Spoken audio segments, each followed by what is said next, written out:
Future mother-in-law manipulates my fiancé into debt, hijacks our vacation, and crashes our Int-mate wedding plans, leaving me sidelined. I've been with my fiancé Adam for 5 years, and we've been engaged for 7 months now. We've built a beautiful home together and work hard at making our relationship strong. Honestly, the issue isn't Adam. He does everything he can to try and ease the problems involving his mother, but I can feel the toll it's taking on him, and part of me worries that one day, he'll be forced to choose between his family and me. I never want to put him in that position. It would break his heart, and mine too. There are so many situations, but lately, things keep escalating. Let me tell you about the worst, or at least the most recent ones. About 3 years ago, just a month after we'd purchased our house, Adam's mom desperately needed new windows in her house. Mold was growing everywhere, and a few had lost all their seals. Here's the kicker, she actually has a considerable savings account, enough to blow money on luxury goods, Birkin bags, 2 visits a week for her hair, regular manicures, and a new Mercedes every other year. But she never budgets, not for the basics anyway. So when she asked Adam for $25,000 for new windows, he just agreed, promising it would be a loan and she'd pay him back. I remember feeling like the floor dropped out beneath me when he told me.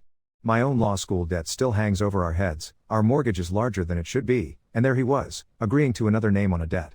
I'll never forget her snide comment. Apparently, I would let her freeze to death unless Adam helped her. So we took extra out on the mortgage to cover her windows, top of the line, naturally. Have I seen a single cent repaid? Of course not, but I did see her driving around in her sparkling new GL class. If only it ended there. About a year after the window episode, Adam and I planned our dream vacation. He'd never been to Europe, and since I lived there from age 3 until I came to America for university, Spain seemed like the perfect destination. We settled on 2 weeks in Barcelona, rented the perfect little apartment, just right for us. I spent hours putting together tours and outings tailored to our personalities. Adam loves architecture, so I even added a few tours just for him. Then his mother decided she absolutely had to come too, since she'd never been to Europe either. She invited herself along. I tried appealing to Adam's rational side, but he's too compassionate, it just wasn't happening. So I gave in and accepted she'd be part of our trip, but economy class wouldn't do for her. She demanded a business upgrade, and of course, she insisted Adam travel with her so she wouldn't be alone. That left me and Coach, alone. She also refused to stay in our apartment. It didn't feel like a vacation to her, so she had to have a room at the W in Barcelona. Adam gently tried to coax her into staying with us, but she broke down in tears about how sad she was to be in Europe alone, missing her late husband, who had passed 10 years ago without ever fulfilling that dream. Adam and his mother ended up in the W while I stayed alone in the apartment we had chosen. We were supposed to meet for breakfast, but every morning she took forever to get ready, and wouldn't come down until 11 a.m., so we missed our tours and outings. The whole trip, I felt like the third wheel, left out, lonely, and actually asking myself why I even came instead of staying home. After that trip, Adam and I delicately started discussing wedding plans. My wish was for something intimate, a courtroom ceremony, as my family still lives in Europe and my father's health is failing. Traveling isn't an option for him, and I don't want to put him at risk for something that's only one day. I just wanted Adam, his mom and sister, and a few friends, followed by an incredible dinner for everyone. His mother was horrified. If her son was getting married, it had to be a grand affair, apparently so everyone could see. She's been planning it out, completely disregarding my wishes for a low-key ceremony. She just calls me her or she now, going on about how I think I'm too good for a big wedding, or how my family must consider themselves too good for America, never mind that we're Americans, and my father was actually an ambassador. The last push over the cliff. Lately, she's started demanding more together family time. She lives nearby but is usually busy with her own friends and social calendar, too busy for most things, but not for micromanaging our wedding, it seems. Now, she's decided Adam and I should have dinner with her 3 times a week. But here's how it works, she books tables at 6 p.m., knowing I sometimes work late and won't be home until 6:30 on certain nights. So recently, she's been encouraging Adam to go without me, painting me as inconsiderate for not coming home earlier to dine with my fiancé and his lonely mother. Yesterday, I decided I'd surprise Adam and come home early. I managed to leave work at 4:30 p.m., made the drive, and was home by 5 p.m. I yanked the door open just as Adam walked in. He was thrilled. Finally, I'd be able to join him and his mother for dinner. I told him I just needed a quick shower and to change, and he called his mom right away saying I'd be coming too, even asking if the reservation was for 3 this time. She said yes, but acted annoyed, saying she wanted to eat earlier, 5:30 p.m. instead of 6, and that she was already on her way. She showed up at 5:15 p.m., huffing that she couldn't wait another second, demanding to eat right away. Adam explained I'd be down in just 15 minutes and offered to call the restaurant to push us back, but she was having none of it. She whined about how hungry she was, playing the victim, insinuating how terrible it was for a poor old woman to be made to wait because I needed to get ready. Adam came upstairs, asking if I could possibly hurry and skip something so we could leave sooner for her sake. I told him just to go ahead without me and I'd meet them there. When I arrived, the table, of course, was set for 2. Adam tried to make room, but she insisted it would be an inconvenience to everyone, told me to sit at the bar, and promised to try sorting it out. I had one drink at the bar, then left. I came home, sat and tried to calm myself down, sorting through my feelings. So here I am, processing everything that's happened. I think, in the end, I've finally figured it all out. Update 1. After everything that's unfolded, I find myself absolutely overwhelmed by emotion, almost beyond words. The outpouring of support I received touched me so deeply that I was in tears more than once while reading through the flood of messages and advice sent my way. Some people offered such heartfelt wisdom, others gave me perspectives I never would have considered, and a few even shared stories so similar to mine, it startled me. I couldn't possibly thank everyone enough, but if I could, I would.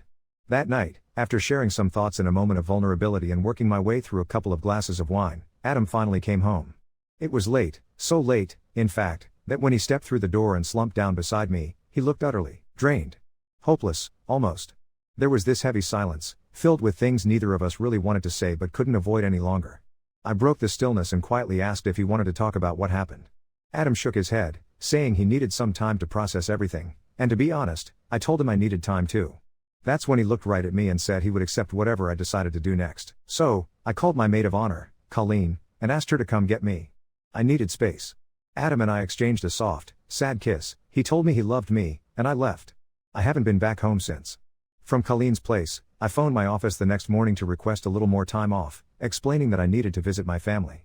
Now, as I write this, I'm actually sitting in my parents' home in Europe, feeling oddly displaced but also safe in their company. Before I left, I called Adam to tell him my plans. He offered to drive me to the airport, but I declined. I'd go with Colleen and promised I'd send him an email when I arrived. Once I settled in, I wrote to him and, after a lot of deliberation, forwarded the thread I'd written that Tuesday night. Many people had encouraged me to let Adam read it, after all. So Adam did read it, all of it. Every comment, every word of how I'd felt, even the part where I came to my own conclusion that ending things was probably the right choice. When we spoke briefly over Skype, he looked like the thread had stripped him raw, but he said he was glad I'd been honest. He asked if I was sure about breaking up or still needed time. I told him I was pretty sure, and in a small attempt at lightness, since we always used probabilities to make big decisions in our relationship, he wanted my odds. I said I was 90% sure this was the end for us, but I needed these days to really figure things out. His eyes actually brightened at that, strangely. He just said we could talk again when I got back to the States. I knew I couldn't end things officially over Skype. There are so many logistics to tackle, the house, the wedding deposits, and every complicated detail that comes with untangling two lives, especially after his mother had organized the wedding but didn't pay for any of it. Something unexpected happened while I was home. My father, who has started to feel better health-wise, sat me down for a real heart-to-heart. Out of nowhere, he offered me 2/3 of the cost of the house Adam and I share.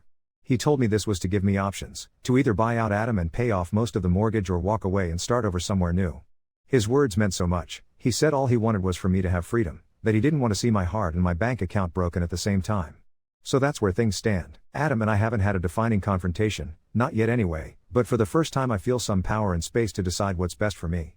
These days with my family have been soothing. My mom has taken me on shopping trips, my brother, my dad's doctor, and his family have joined us for dinners, and tomorrow, my sister returns from China.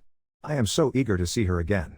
Wishing everyone a peaceful holiday and a new year full of hope. I promise, when the next chapter unfolds, whatever form that might take, I'll be ready to share the conclusion. Update 2. I've been absolutely swamped at work lately, and things at home have been a whirlwind too. Let me dive right into it. Everything that's happened has really opened my eyes. Thanks to the incredible support and stories people have shared with me, it's honestly made everything feel just a bit clearer. Adam, my fiancé, has been following everything closely as well. I feel like I need to say this. I never saw him as a bad guy in any of this, and I could never be vindictive or cruel toward him, no matter how hard things got. I could never make mean or passive-aggressive comments to him. From the moment we began our journey together, he's been my backbone. He was my emotional anchor while I slogged through my MBA, quizzed me on the LSATs, edited my law school essays, ran drills for my interviews, and sat through endless boring orientations. When bar exam nerves nearly tipped me over, he stayed up all night with me. He was there at the finish line for my first triathlon, and he's my champion every time a house centipede appears. He is, without exaggeration, my dream man. I would never give him up unless I truly felt I was fighting a hopeless battle. You might be shocked to hear what happened next. After someone mentioned he would be outside my parents' house if he really wanted things to work, I think that idea stuck with him. On the evening of the 24th, Adam appeared outside my parents' house with his bags and a rental car. I was so stunned I just blurted out, "What the fuck are you doing here?" He just laughed, saying he wanted to talk about everything and couldn't wait until I got back. He'd read a lot of what people wrote, and it clearly affected him. spending time browsing /r/raised by narcissists, he said, moved him deeply with how similar some posters' experiences were to his own childhood. He told me he'd spent those days thinking hard about what went down at the restaurant with his mother, and how seeing my face after everything happened really hurt him. What I hadn't known was that, after I left to sit at the bar, he and his mother had a heated argument about me, about how he doesn't feel free, about how his sister struggled with the same issues but things got better for her after she moved away. People have asked why I put up with it all for so long. I've tried to trace back when the little warning signs turned into full-blown isolation and venom. When Adam and I first met, I had an okay relationship with his mother. I mean, we even went shopping together a few times, once even getting our nails done.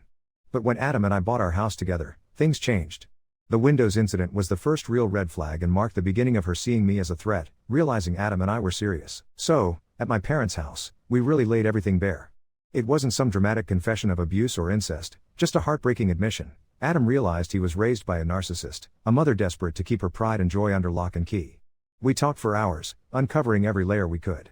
By December 27th, we came to a decision together.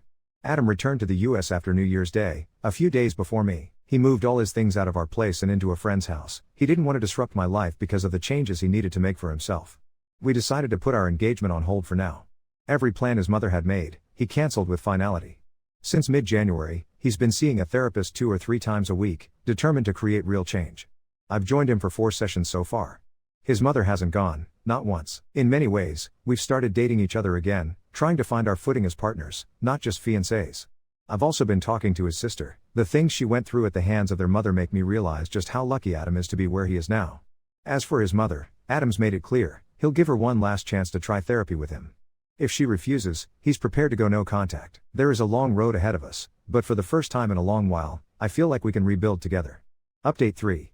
It has been a long time, hard to believe we're all a year older. The journey has been intense and transformative.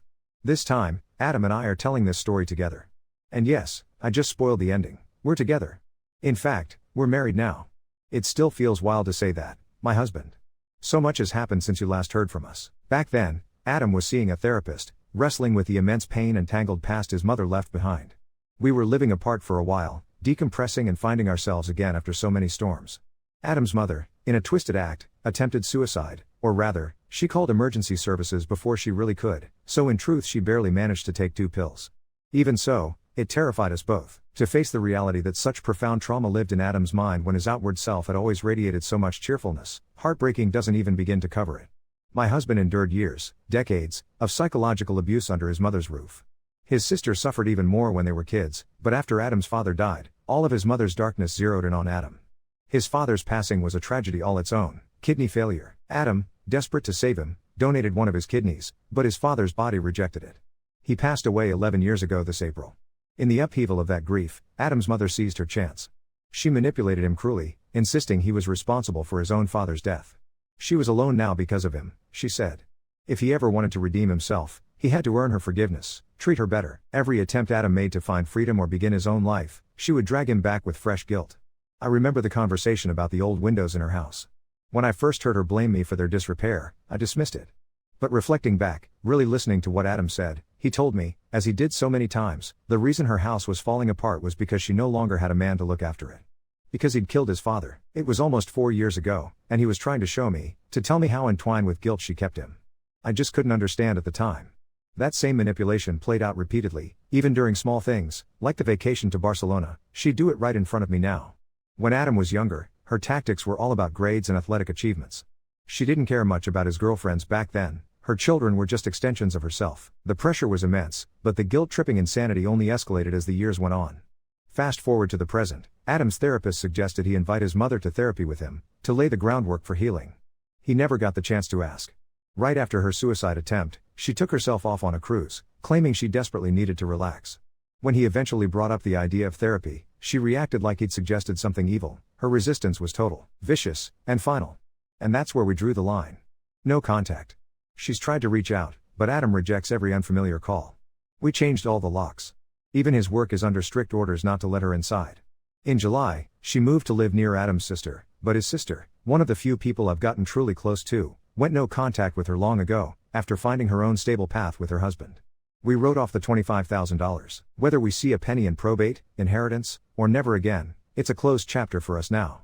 I'm not losing sleep over it. Adam's anxious she'd try to use that debt to worm her way back into our lives, so for now, it's better left alone. We found happiness, regardless.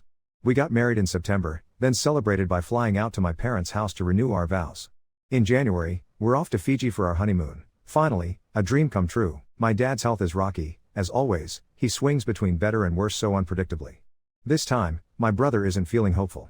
And so, Adam and I have decided to do something important. We're planning a grieving ceremony for Adam's dad. It's time for him to finally mourn his father honestly, without manipulation poisoning the process. For those of you who've lost parents, what helped you get through it?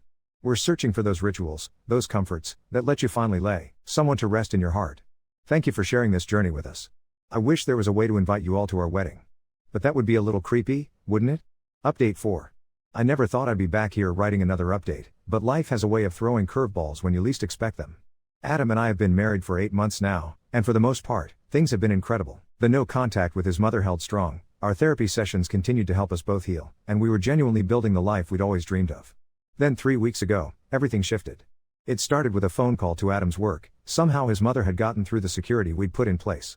She was sobbing, claiming she was in the hospital and needed him desperately. Adam's assistant, not knowing the full situation, actually put the call through to him. When Adam told me about it that evening, I could see the old guilt starting to creep back into his eyes, even though he'd hung up on her immediately. She sounded different, he kept saying. Really scared, not manipulative. I reminded him of all the times she'd used medical emergencies to control him, but I could tell part of him was wavering. We talked it through in therapy, and his therapist helped him see that this was likely another manipulation tactic. We decided to stick with no contact. But then Adam's sister called. Apparently, their mother had been calling her too, and this time she had proof, hospital discharge papers, photos of herself with 4 lines. She'd been hospitalized for a week with what doctors initially thought might be a heart attack. Turned out to be a severe panic attack, but she'd genuinely been in the cardiac unit.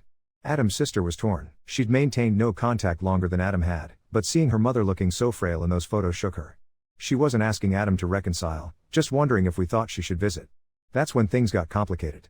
Adam decided he wanted to see the hospital records himself, not to reconnect, but to verify if this was real or another elaborate manipulation. His sister agreed to forward them.